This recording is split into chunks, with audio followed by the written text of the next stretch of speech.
Okay, let's take a look at this last section here. Many applications involve the sum of the terms of a finite sequence, like we were doing above, or an infinite sequence.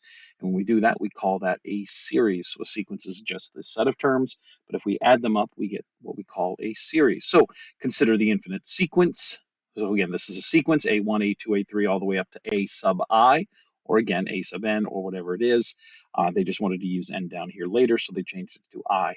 The sum of the first n terms. So if we want to add up just the first number of terms, that is going to be called a finite series or a partial sum.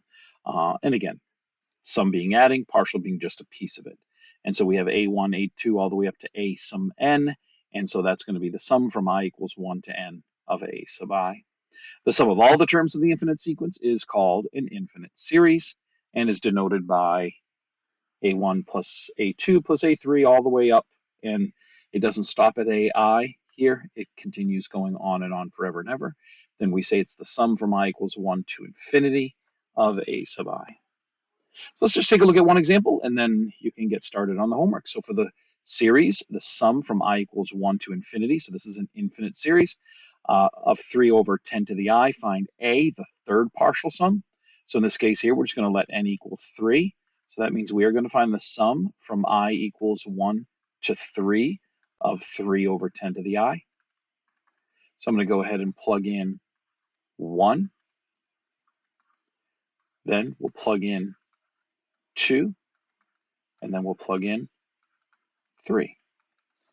All right, so this is 3/10. I'm going to go ahead and do this out.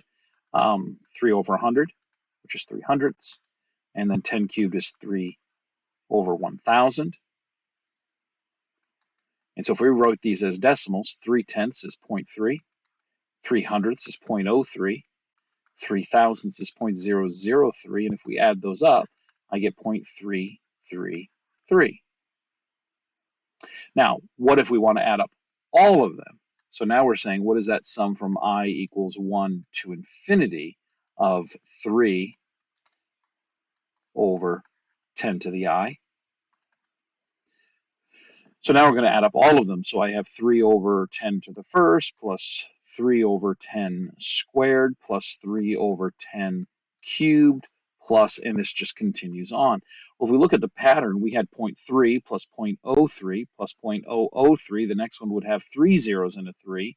So all we do, every single term,